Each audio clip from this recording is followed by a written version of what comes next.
Hello students, I am Shivani and today we will start our first chapter of microeconomics by T.R. Jain and V.K. Uri. Economics and economy, and we will start with the page number 3. In this chapter we are going to learn what economics is all about, microeconomics and macroeconomics, the difference between positive and normative economics, what is an economy, a simple economy and organization of economic activity, types of economics. So we start with the word economics, but उससे पहले हम एक छोटा सा discussion करेंगे activities पर. हम जितनी भी एक्टिविटीज़ करते हैं उसे हम फर्दर दो पार्ट्स में डिवाइड करते हैं कि एक होता है इकोनॉमिक एक्टिविटीज़ और दूसरी होती है non economic activities. Economic activities कौन सी होती हैं? जो सर्वाइवल के लिए की जाती हैं या पैसा कमाने के लिए की जाती हैं. और नॉन इकोनॉमिक एक्टिविटीज़ कौन सी होती है? जो हम हमारे पर्सनल सेटिस्फेक्शन के लिए या किसी रिलेशन के लिए हम लोग करते हैं. फॉर एग्ज़ाम्पल, एक टीचर अगर स्कूल में, इंस्टीट्यूट में या कॉलेज में पढ़ा रहा है तो वो इकोनॉमिक एक्टिविटी है, क्योंकि उसका बहुत क्लियर मोटिव है, वो अपनी सर्विस प्रोवाइड कर रहा है. क्यों?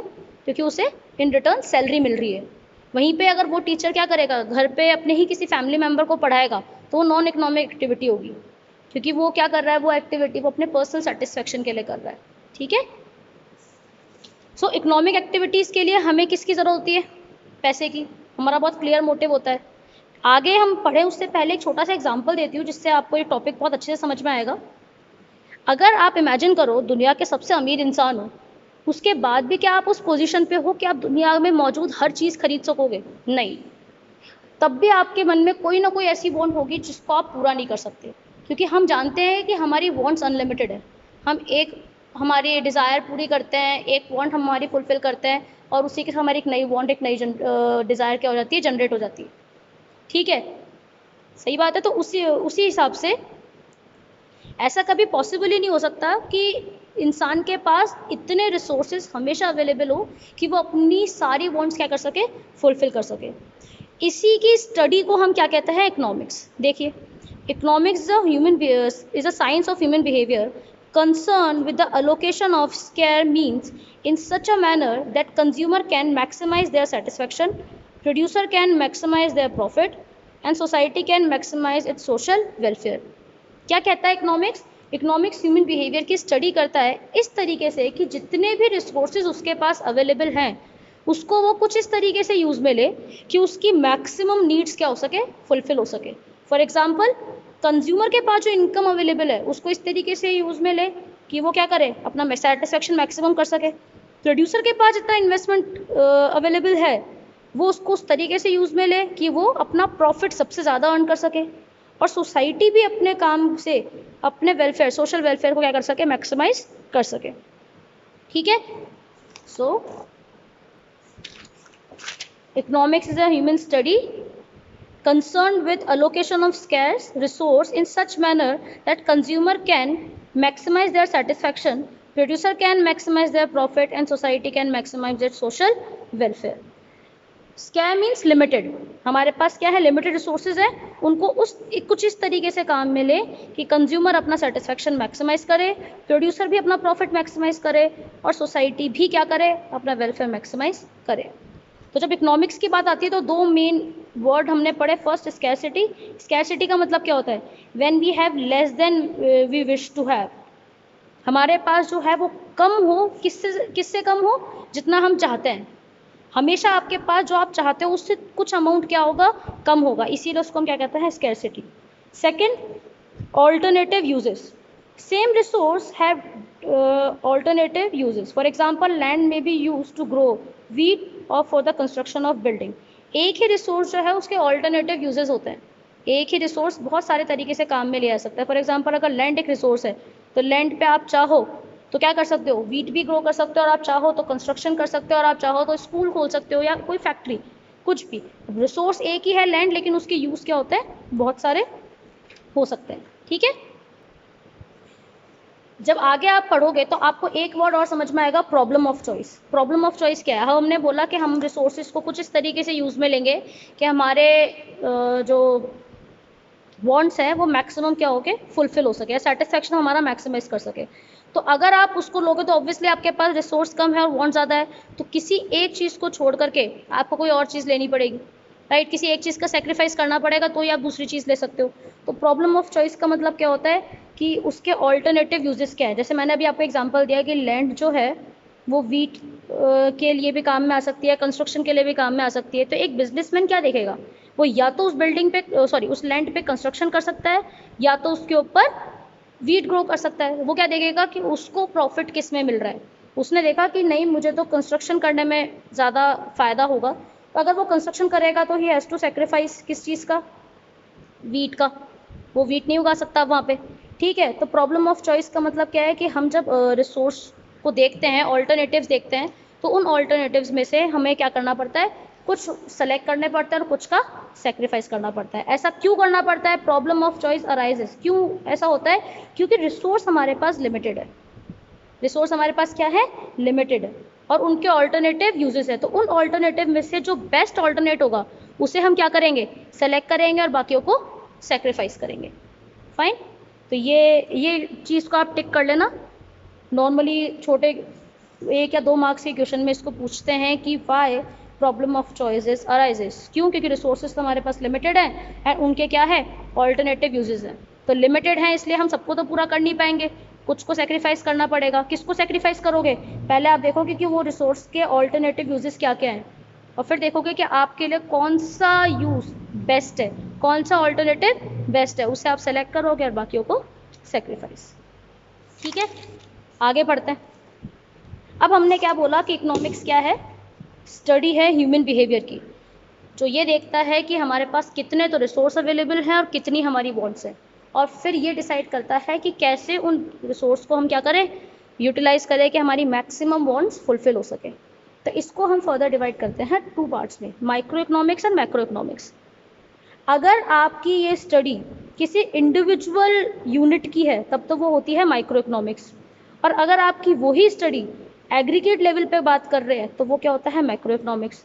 फॉर एग्जांपल अगर मैं बात करूं कि इंडिविजुअल कंज्यूमर की डिमांड कितनी है, तो वो तो एग्जांपल हो गया माइक्रो का, क्योंकि कस्टमर हमने एक लिया है। और अगर मैं बात करूं कि पूरे देश में हमारी डिमांड कितनी है किसी भी कमोडिटी की, किसी भी गुड्स की, तो वो एग्जांपल हो गया किसका, मैक्रो इकोनॉमिक्स का। देखो, micro economics studies the economic activities of individual unit. Micro economics क्या स्टडी करती है, इकोनॉमिक एक्टिविटीज़ की, कौन कौन सी, जो इंडिविजुअल यूनिट की हो, जैसे इंडिविजुअल कंज्यूमर, इंडिविजुअल प्रोड्यूसर या इंडिविजुअल मार्केट। अभी मैंने एग्जांपल दिया कंज्यूमर का, ऐसे प्रोड्यूसर का देख लो कि वो प्रोड्यूसर क्या प्रोड्यूस करना चाहता है, वो क्या सप्लाई करेगा, कौन, सिर्फ एक प्रोड्यूसर, तब तो वो एग्जाम्पल होगा माइक्रो का। और अगर बात होती कि पूरी कंट्री में प्रोडक्शन कितना होगा या पूरी कंट्री में सप्लाई कितनी होगी, then that is example of macro economics. Macro economics deal with the aggregates, aggregates मतलब total, at the level of economy as a whole, पूरी कंट्री की अगर आप बात करते हो तो वो क्या होता है, मैक्रो इकोनॉमिक्स। जैसे एग्रीगेट डिमांड, टोटल डिमांड कितनी है, एग्रीगेट सप्लाई, गुड्स की कितनी सप्लाई है पूरी कंट्री के अंदर, तो वो हमारा किसका एग्जाम्पल है, मैक्रो इकोनॉमिक्स का एग्जाम्पल है। चलो डिफरेंस देखते हैं अब हम इसका, क्या क्या डिफरेंस है, इंपॉर्टेंट है, इसे टिक कर लेना। Microeconomic studies economic relationship or economic problems at the level of an individual. For example, an individual firm, an individual household, and individual consumer. Microeconomics क्या है, वो economic problems की स्टडी करती है ना। इकोनॉमिक प्रॉब्लम्स क्या है, जो अभी हमने पढ़े थे, ये रहा, प्रॉब्लम ऑफ चॉइस को ही इकोनॉमिक प्रॉब्लम कहते हैं। ठीक है, अगर ये प्रॉब्लम किसी इंडिविजुअल यूनिट की है, इंडिविजुअल फर्म की या इंडिविजुअल कस्टमर की है, तो वो तो क्या होगा, माइक्रो इकोनॉमिक्स। और मैक्रो इकोनॉमिक्स क्या होगा, अगर हम यही स्टडी किस पे करें, पूरी कंट्री पे करें, कि पूरी कंट्री में डिमांड कितनी है, पूरी कंट्री में सप्लाई कितनी है। ठीक है, माइक्रो इकोनॉमिक्स का क्या ऑब्जेक्ट होता है, किसी इंडिविजुअल डिटरमिनेंट्स की क्या करना, स्टडी करना। जैसे किसी इंडिविजुअल फर्म या इंडस्ट्री का आउटपुट मतलब प्रोडक्शन क्या होगा, उसकी प्राइस क्या होगी। ठीक है, तो माइक्रो इकोनॉमिक्स को ब्रीफली हम क्या बोलते हैं, थ्योरी ऑफ प्राइस के नाम से भी जानते हैं, क्योंकि इनका मेन फोकस क्या रहता है, प्राइस के ऊपर रहता है या आउटपुट के ऊपर रहता है। जबकि मैक्रो इकोनॉमिक्स जब बात करती है तो वो बात करती है जर्नल प्राइस लेवल की या एग्रीगेट आउटपुट की। मतलब अगर वो प्रोडक्शन की बात करेगी तो इंडिविजुअल फर्म की बात नहीं करेगी, वो किसकी बात करेगी कि पूरी कंट्री में प्रोडक्शन कितना हो रहा है। वो इंडिविजुअल इंडस्ट्री की प्राइस की बात नहीं करेगी, वो जर्नल प्राइस लेवल की बात करेगी। ठीक है, इसको हम किस नाम से जानते हैं, इनकम एंड एम्प्लॉयमेंट के नाम से भी जानते हैं। ठीक है, नाउ जब हम माइक्रो इकोनॉमिक्स पढ़ते हैं तो हम ये अज्यूम करते हैं कि मैक्रो इकोनॉमिक्स के जो भी वेरिएबल्स हैं वो क्या है, कांस्टेंट है, फिक्स्ड है। हम सिर्फ किस पे फोकस करेंगे, माइक्रो इकोनॉमिक्स पे फोकस करेंगे। ठीक है, हम लोग उस टाइम पे ये मान लेते हैं कि मैक्रो इकोनॉमिक्स से जितने भी आपके क्या है वेरिएबल्स, जैसे एग्रीगेट डिमांड क्या है, जनरल प्राइस लेवल क्या है, पूरी कंट्री की सप्लाई कितनी है, हम इन चीज़ों पे फोकस करते ही नहीं है। हम ये मानते हैं कि ये तो कांस्टेंट है, हमें सिर्फ किसकी बात करनी है, individual firm, individual identity, individual consumer. ठीक है, जब आप मैक्रो इकोनॉमिक्स की बात करते हो अगेन, तब आप सिर्फ और सिर्फ मैक्रो इकोनॉमिक्स के वेरिएबल्स पे ध्यान देते हो, तब आप ये मानते हो कि जो माइक्रो वेरिएबल्स है वो क्या रहेंगे, कांस्टेंट रहेंगे। जैसे हम ये मान लेंगे कि माइक्रो इकोनॉमिक्स में जो भी आपने पढ़ा, इंडिविजुअल सप्लायर पढ़ा, इंडिविजुअल डिमांड पढ़ी, वो सब क्या है, कांस्टेंट है। ठीक है, जब माइक्रो इकोनॉमिक्स पढ़ोगे तो मार्केट फोर्स, और मार्केट फोर्स क्या होता है, जैसे किस चीज़ का प्रोडक्शन किया जाए ये कौन डिसाइड करेगा, तो ये अभी आगे पढ़ूंगी, ये भी अलग अलग टाइप की इकोनॉमीज़ में अलग अलग फैक्टर्स पे डिपेंड करता है। बट मार्केट फोर्स का मतलब होता है कि वो जो प्रोडक्शन आपका है वो डिपेंड करता है सप्लाई और डिमांड पे। मतलब मार्केट पे जिसकी ज़्यादा डिमांड होगी, जो कंज्यूमर चाहेगा हम वही बनाएंगे, हम उसी चीज़ को क्या करेंगे, प्रोड्यूस करेंगे। तो माइक्रो इकोनॉमिक्स में जो मेन रोल प्ले करता है दैट इज़ मार्केट फोर्स। ठीक है, जबकि मैक्रो इकोनॉमिक्स की बात होती है तो क्योंकि हम बात कर रहे हैं कंट्री की एज होल, हम बात कर रहे हैं, तो वहाँ पे मेन रोल प्ले करता है गवर्नमेंट कि अनएम्प्लॉयमेंट पॉलिसीज़ क्या हैं, उनकी प्रॉब्लम को हम कैसे दूर करेंगे, या पॉवर्टी या इन्फ्लेशन का क्या इशू है। ठीक है, तो ये हमारा डिफरेंस होता है micro economics and macro economics का। फिर दो टाइप की और इकोनॉमिक्स होती है, positive economics and normative economics. Positive economics क्या होती है, हमने कोई भी स्टेटमेंट जारी किया, जैसे हमने बोला कि इंडिया की पॉपुलेशन का 13% पार्ट जो है वो बिलो पॉवर्टी लाइन है। अब ये स्टेटमेंट जो आपने जारी किया है वो कैसे किया है, that statement obviously based on some facts और सम फिगर्स। ठीक है, या इसको हम चेक कर सकते हैं कि ये सही है या नहीं है, सही बात है। तो पॉजिटिव इकोनॉमिक्स क्या मतलब क्या होता है, जब हम बात करते हैं पास्ट, प्रेजेंट या फ्यूचर की। ठीक है, सेकेंड थिंग जिसको चेक किया जा सकता है। ठीक है, देखो, positive economics deal with the economic issues which are based on facts and figures related to past, present और future। इकोनॉमिक पॉजिटिव इकोनॉमिक्स क्या है, जो इकोनॉमिक इश्यूज की बात कर रही है, जो किसके ऊपर बेस्ड है, कुछ फैक्ट्स या फिगर्स से बेस्ड हैं, जो या तो हमारे पास्ट से जुड़े हुए हैं, या प्रेजेंट से, या फिर फ्यूचर से। ठीक है, जिसको हम वेरीफाई कर सकते हैं, जिसको हम क्या कर सकते हैं, वेरीफाई, वो वेरीफाइबल है। For example, The US spends more money on its military than any other country। US जो है वो मिलिट्री पे सबसे ज़्यादा इन्वेस्टमेंट करती है as compare to other countries. कोई भी कंट्री इतना नहीं खर्च करती जितना US करती है। अब ये स्टेटमेंट सही है या गलत है, इसको हम चेक कर सकते हैं उनके डेटाज के थ्रू। US के डेटाज निकालेंगे और देखेंगे उन्होंने कितना इन्वेस्टमेंट किया, या तो ये स्टेटमेंट सही होगा या तो क्या होगा, गलत होगा, बट ये स्टेटमेंट वेरीफाइबल है। सेकेंड थिंग, ये पास्ट रिकॉर्ड के ऊपर बेस्ड है, कुछ फैक्ट या फिगर्स के ऊपर बेस्ड है। ऐसे ही चलो देखो एक और, in India the rate of unemployment has increased by 50% in last 3 years। India में क्या है, अनएम्प्लॉयमेंट की रेट 50% से बढ़ गई पिछले 3 सालों में। ये भी जो स्टेटमेंट आपने जारी किया इसको भी हम चेक कर सकते हैं, हम देखेंगे कि लास्ट 3 साल में अनएम्प्लॉयमेंट की क्या रेट है, तो ये भी वेरीफाइबल है। सेकेंड थिंग, ये पास्ट पे बेस्ड है, प्रेजेंट सिचुएशन बता रहा है, कुछ फैक्ट्स और फिगर्स से बेस्ड है। तो पॉजिटिव इकोनॉमिक्स क्या होती है, जो सोच समझ के किसी चीज़ से वेरीफाई किया जा सकता हो, या किसी भी चीज़ से ऑब्जर्व करके वो स्टेटमेंट हमने क्या किया हो, जारी किया हो। On the other hand, normative economics क्या होती है, जो सजेशन देती है। इनका पास्ट फ्यूचर से कोई लेना देना नहीं है, इनको आप वेरीफाई भी नहीं कर सकते। ये तो सिर्फ क्या कहते हैं कि ऐसा होना चाहिए, ये क्या कहते हैं, ऐसा था, ऐसा है, या ऐसा होगा। और ये स्टेटमेंट भी ये किसी ना किसी फैक्ट या फिगर्स के ऊपर बेस करके बोलते हैं। जबकि नॉर्मेटिव इकोनॉमिक्स क्या है, जब हम डील करते हैं कि नहीं यार ये ऐसा होना चाहिए, ये आइडल कंडीशन बताती है। ठीक है, तो वो क्या होता है, normative economics. For example, we should cut taxes in half to increase disposable income. अगर हम चाहते हैं कि पब्लिक के पास इनकम हो तो गवर्नमेंट को क्या करना चाहिए, क्या करना चाहिए, उससे अपने टैक्सेस कम कर देने चाहिए। अब किए नहीं किए वो नहीं पता, उन्होंने तो अपनी एक राय पेश कर दी। ऐसे ही government should provide the treatment of कोविड-19 एट फ्री ऑफ कॉस्ट। आज के सिचुएशन से जुड़ा हुआ एग्जाम्पल है। किसी ने पूछा कि आपको क्या लगता है गवर्नमेंट का क्या रोल होना चाहिए, उन्होंने कहा गवर्नमेंट को क्या करना चाहिए, फ्री ट्रीटमेंट प्रोवाइड कराए पब्लिक को कोविड-19 का। अब ऐसा है नहीं, अभी तक ऐसा हुआ नहीं, आगे भी होगा या नहीं होगा पता नहीं। ये तो सिर्फ एक क्या पेश की है, राय पेश की है। तो नॉर्मेटिव इकोनॉमिक्स का किससे लेना देना नहीं होता, किसी भी फैक्ट या किसी भी फिगर से कोई मतलब नहीं होता। वो तो अपनी क्या करते हैं, एक सोच या एक ओपिनियन शेयर करते हैं। ठीक है, देखो normative economics is the economics of what ought to be. It deals with opinions of the economics related to the economic issues.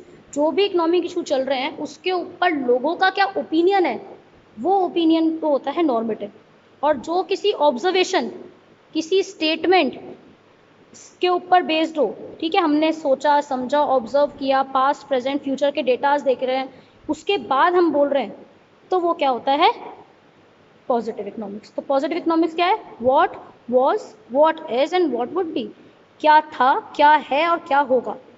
जबकि नॉर्मेटिव का मतलब क्या होता है, व्हाट शुड बी, क्या होना चाहिए। सो इन सब का मॉरल क्या निकला कि positive economy describe what is scenario, जबकि normative economy focus what the economy should be, कैसी होनी चाहिए।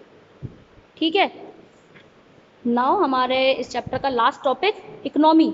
What is economy? Economy is a system by which people of an area earn their living. ऐसी जगह जहाँ पे लोग अपने जीने के लिए पैसा कमाते हैं, सर्वाइवल के लिए क्या करते हैं, पैसा कमाते हैं। अब इकोनॉमिक एक्टिविटी 3 होती है, प्रोडक्शन, कंजप्शन, इन्वेस्टमेंट, एक और ले लो एक्सचेंज। ये 4 टाइप की इकोनॉमिक एक्टिविटी होती है। ये हर कंट्री की कोई ना कोई अथॉरिटी या गवर्नमेंट क्या करती है, कंट्रोल करती है। अब गवर्नमेंट का कितना रोल है ये तो डिपेंड करता है किसके ऊपर, कंट्री टू कंट्री वेरी करता है, ज़रूरी नहीं है। जैसे चाइना के अंदर पूरा का पूरा कंट्रोल गवर्नमेंट का होता है, जबकि इंडिया के अंदर हम लोग प्राइवेट सेक्टर को भी क्या करते हैं, मौका देते हैं। ठीक है, तो वो कितना कंट्रोल करेगा कितना नहीं करेगा ये तो क्या करता है, डिपेंड करता है कंट्री टू कंट्री। देखिए पेज नंबर 9 पे, इकोनॉमिक एक्टिविटीज आर कंट्रोल और regulated by government of a country but the degree of country varies across different nation. वो सब क्या है, हर कंट्री से क्या हो रहा है, अलग अलग है, डिपेंड कर रहा है। ठीक है, the degree of control varies across different nation, some countries has very high and some countries have very low. कुछ तो स्ट्रिक्ट कंट्रोल करती है गवर्नमेंट और कुछ कम करती है। जैसे चाइना, रशिया या नॉर्थ कोरिया जो है, यहाँ पे बहुत ज़्यादा कंट्रोल है वहाँ के गवर्नमेंट का। गवर्नमेंट की परमिशन के बिना एक छोटा सा काम भी आप वहाँ नहीं कर सकते। ठीक है, वहीं पे ही कुछ और कंट्रीज़ भी हैं जहाँ पे जो गवर्नमेंट का कंट्रोल है वो बहुत कम होता है। ठीक है, for example USA and UK, यहाँ पे फुली कंट्रोल नहीं है गवर्नमेंट का। कुछ ऐसे होते हैं जहाँ पे गवर्नमेंट भी करती है और प्राइवेट सेक्टर भी करता है, मतलब ना तो गवर्नमेंट बहुत ज़्यादा कंट्रोल कर रही है और ना ही बहुत लीनियंट हो रही है। हमारा इंडिया उसका एग्जाम्पल है। गवर्नमेंट का कंट्रोल तो है हमारे यहाँ पे भी, बट इतना ज़्यादा नहीं है। तो कितना होना चाहिए कितना नहीं होना चाहिए वो क्या है, डिपेंड करता है। अब क्या मतलब है इस चीज़ का कि गवर्नमेंट क्या कंट्रोल कर रहा है, किसी भी कंट्री में क्या बनना चाहिए, किस कीमत पे बिकना चाहिए। ठीक है, तो आपका गुड्स क्या प्रोड्यूस होंगे, किस प्राइस पे वो बिकेंगे, कहाँ वो बिकेंगे, ये कौन डिसाइड कर रहा है। अगर ये सारे डिसीजन कौन ले रहा है, गवर्नमेंट। सारे डिसीजन कौन ले रहा है, गवर्नमेंट ले रहा है। इसका मतलब गवर्नमेंट बहुत ज़्यादा कंट्रोल कर रही है। दोबारा से सुनना ध्यान से कि प्रोडक्शन क्या होना चाहिए, किस कीमत पे होना चाहिए, ये सारी इकोनॉमिक एक्टिविटीज़। कौन सी इकोनॉमिक एक्टिविटीज़, अभी बताया था मैंने आपको। इकोनॉमिक एक्टिविटीज़ क्या होती हैं, production, consumption, investment and exchange. अगर किसी कंट्री का प्रोडक्शन, कंजप्शन, इन्वेस्टमेंट और एक्सचेंज ये सिर्फ और सिर्फ प्रॉपरली पूरी तरीके से कौन कंट्रोल कर रहा हो, गवर्नमेंट, इसका मतलब कि वहाँ पे गवर्नमेंट का हाई डिग्री ऑफ कंट्रोल है। ठीक है, वहीं पे ही अगर ये डिसीजन मार्केट फोर्स डिसाइड करता है, मार्केट फोर्स मतलब जिसकी डिमांड ज़्यादा होगी वो ही गुड्स प्रोड्यूस होगा। एग्जाम्पल क्या है, जिसकी डिमांड ज़्यादा होगी वो ही गुड्स प्रोड्यूस होगा, गवर्नमेंट इसमें इन्वॉल्व नहीं होगी। जैसे यूएसए और यूके में होता है। यूएसए यूके में गवर्नमेंट डिसाइड नहीं करती क्या बनना चाहिए क्या नहीं बनना चाहिए। वहाँ तो क्या होता है, उस कंट्री में जिस चीज़ की डिमांड सबसे ज़्यादा हुई उसी का हमने क्या कर दिया, प्रोडक्शन कर दिया। ठीक है, ऐसे ही एक तीसरा एग्जाम्पल हो गया, क्या एग्जाम्पल हो गया कि डिसाइड तो मार्केट फोर्स करेगा लेकिन रेगुलेट कौन करेगा, गवर्नमेंट। जैसे अपने इंडिया में क्या क्या प्रोड्यूस होना चाहिए, वो डिसाइड तो क्या करता है, मार्केट फोर्स ही करता है। जिसकी डिमांड ज़्यादा है वो प्रोड्यूस करेंगे, लेकिन जैसे ही आपने डिसीजन लिया, आपको किससे परमिशन लेनी पड़ेगी, गवर्नमेंट से परमिशन लेनी पड़ेगी कि हमारी ऑब्जर्वेशन के अकॉर्डिंगली ये चीज़ क्या होनी चाहिए, प्रोड्यूस होनी चाहिए। फिर अगर गवर्नमेंट आपको आगे अलाउ करती है या किस लेवल तक अलाउ करती है, उसके बाद आगे उस चीज़ का प्रोडक्शन करोगे। तो अगर सारा डिसीजन गवर्नमेंट ले रही है तो उसे हम बोलते हैं सेंट्रल प्लान्ड इकोनॉमी। अगर ये डिसीजंस कौन ले रही है, गवर्नमेंट, तो वो क्या हो गया, सेंट्रली प्लान्ड इकोनॉमी। तो सवाल आ गया कि चाइना की इकोनॉमी कैसी है, तो चाइना की इकोनॉमी कैसी है, सेंट्रली प्लान्ड इकोनॉमी है। क्योंकि क्या बनना चाहिए, किन के लिए बनना चाहिए और किस कीमत पे बनना चाहिए, ये कौन डिसाइड कर रहा है, वहाँ की गवर्नमेंट। अगर ये डिसीजन मार्केट फोर्स ले रहा है कंप्लीटली, गवर्नमेंट का कोई इन्वॉल्वमेंट ही नहीं है, तो वो होती है मार्केट इकोनॉमी या फ्री इकोनॉमी। क्या होती है, मार्केट इकोनॉमी या फ्री इकोनॉमी। ठीक है। और अगर क्या हो रहा है, दोनों मिलकर के ले रहे हैं, मतलब मार्केट फोर्स भी ले रहा है और गवर्नमेंट भी ले रहा है, तो वो एग्जांपल हो गया मिक्स्ड इकोनॉमी। तो इंडिया की इकोनॉमी कैसी है, मिक्स्ड इकोनॉमी। चाइना या रशिया की इकोनॉमी कैसी है, सेंट्रल प्लान्ड। और यूएसए और यूके की इकोनॉमी कैसी है, फ्री इकोनॉमी। क्या डिफरेंस हो गया, डिफरेंस क्लियर है। पहला डिफरेंस तो बेसिक यही है कि जो भी इकोनॉमिक एक्टिविटीज़ हैं वो कौन डिसाइड करता है, कोई भी सेंट्रल अथॉरिटी या फिर गवर्नमेंट। किसमें, सेंट्रली प्लान्ड में। फ्री इकोनॉमी में कौन डिसाइड करता है, मार्केट फोर्स। और मिक्स्ड इकोनॉमी में दोनों डिसाइड करते हैं, गवर्नमेंट भी और मार्केट फोर्स भी। ठीक है। इसका मेन मोटिव होता है सोशल वेलफेयर। क्या मेन मोटिव होता है, सोशल वेलफेयर। जैसे गवर्नमेंट क्या बनाएगी, जिससे सोसाइटी का फ़ायदा हो, वो क्या गुड्स प्रोड्यूस करेगी, गवर्नमेंट के ऊपर डिसीजन छोड़ेंगे तो क्या गुड्स प्रोड्यूस करेगी, जो सोशल वेलफेयर के लिए ज़रूरी है। जबकि मार्केट फोर्स, प्रोड्यूसर क्या बनाएगा, जिसमें उसको प्रॉफिट सबसे ज़्यादा हो रहा हो। तो इनका मेन मोटिव होता है प्रॉफिट मैक्सिमाइजेशन। मिक्स्ड इकोनॉमी दोनों काम करती है, प्रॉफिट भी अर्न करेगी और सोशल वेलफेयर भी देखेगी। ठीक है। इसमें तो कंज्यूमर भी कौन, गवर्नमेंट ही चूज़ कर रही है। वो बताती है कि कौन सा गुड्स किस टाइप के लोगों के लिए बनाया गया है। इसके अंदर क्या होता है, कंज्यूमर अपने अकॉर्डिंगली अपनी चॉइस के हिसाब से सामान खरीदता है, गवर्नमेंट नहीं डिसाइड करती कि कौन खरीदेगा और कौन नहीं। और मिक्स इकोनॉमी में दोनों डिसाइड होता है। ठीक है। नेक्स्ट, जितने भी रिसोर्सेज है, चाहे वो मनी रिसोर्स हो, चाहे वो ह्यूमन रिसोर्स हो, उसका पूरा कंट्रोल गवर्नमेंट के पास रहता है। गवर्नमेंट डिसाइड करती है what price the goods are to be sold in the market. वो चीज़ मार्केट में कितने में बिकेगी, वो भी कौन डिसाइड करेगी, गवर्नमेंट। इसके अंदर जो डिसाइड करता है वो कौन डिसाइड करता है, मार्केट फोर्स। फॉर एग्जांपल, किसी गुड्स को हमने 10 रुपये में बेचा, लेकिन मार्केट में उसके कंज्यूमर नहीं है, तो प्रोड्यूसर क्या करेगा, उसकी प्राइस कम कर देगा। प्राइस कम करेगा, कंज्यूमर आएंगे और वो चीज़ बिक जाएगी। तो इसमें प्राइस कौन डिसाइड करता है, मार्केट फोर्स। इसके अंदर दोनों डिसाइड करते हैं, गवर्नमेंट भी और मार्केट फोर्स भी। सो सेंट्रल गवर्नमेंट में पब्लिक सेक्टर कौन होता है, जो गवर्नमेंट ऑपरेट कर रहा है वो डोमिनेट करता है। फ्री इकोनॉमी में प्राइवेट सेक्टर डोमिनेट करता है और मिक्स्ड इकोनॉमी में तीनों सेक्टर्स डोमिनेट करते हैं। ठीक है। तो ये था, क्या क्या पढ़ा हमने इस चैप्टर में। फर्स्ट, इकोनॉमिक्स क्या है। इकोनॉमिक्स ह्यूमन बिहेवियर की स्टडी है, जिसमें हम क्या करते हैं, रिसोर्सेज को इस तरीके से यूज़ में लेते हैं, लिमिटेड रिसोर्सेज को इस तरीके से यूज़ में लेते हैं कि हमारी वांट्स और हमारी नीड्स क्या हो सके, मैक्सिमाइज हो सके।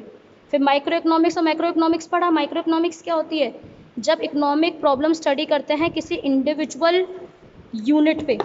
किस पे करते हैं, किसी इंडिविजुअल यूनिट पे, लाइक इंडिविजुअल कंज्यूमर या इंडिविजुअल प्रोड्यूसर। मैक्रो इकोनॉमिक्स क्या करता है, जब वो डील करता है एग्रीगेट इश्यूज़ के ऊपर, पूरी कंट्री के लिए। फिर हमने इसमें पढ़ा कि पॉजिटिव इकोनॉमिक्स और नॉर्मेटिव इकोनॉमिक्स। पॉजिटिव इकोनॉमिक्स क्या होती है, जो बेस्ड हो किसी ऑब्जर्वेशन, फैक्ट या फिगर पे, जो ऐसे ही नहीं बोली जा रही, जिसको जांच पड़ताल करके फिर बोला गया है, और सही है या गलत हम वो भी क्या कर सकते हैं, चेक कर सकते हैं। नॉर्मेटिव इकोनॉमी क्या होता है, वो तो सिर्फ एक ओपिनियन होता है, उसका सही गलत से कोई लेना देना नहीं है, ना ही से वेरीफाई किया जाता है। फिर हमने पढ़ा इकोनॉमी, 3 टाइप की इकोनॉमी होती है, central planned, market and mix. Central planned economy, जब सारी इकोनॉमी को, इकोनॉमिक डिसीजन कौन ले रहा हो, गवर्नमेंट, और उनका मेन मोटिव क्या हो, सोशल वेलफेयर। ऐसे ही मार्केट इकोनॉमी, जब सारे डिसीजन कौन ले रहा हो, मार्केट फोर्स, और उनका मेन मोटिव क्या हो, प्रॉफिट मैक्सिमाइजेशन। फिर होता है मिक्स्ड इकोनॉमी। मिक्स्ड इकोनॉमी क्या होता है, जो गवर्नमेंट और मार्केट फोर्स दोनों मिलकर के लेते हैं, जिनका मोटिव भी सोशल वेलफेयर भी होता है और प्रॉफिट मैक्सिमाइज भी होता है। ये हमने आज हमारा फर्स्ट चैप्टर ख़त्म किया है। आप इसके नोट्स बना करके प्रिपेयर करेंगे, जो भी प्रॉब्लम होती है वो हम लोग हमारे लाइव सेशन में क्या करेंगे, सॉल्व करेंगे। इनसे जुड़ी हुई एक्सरसाइज मैं आपको सेंड कर रही हूँ, सॉल्व करने की कोशिश करना। Okay, thank you.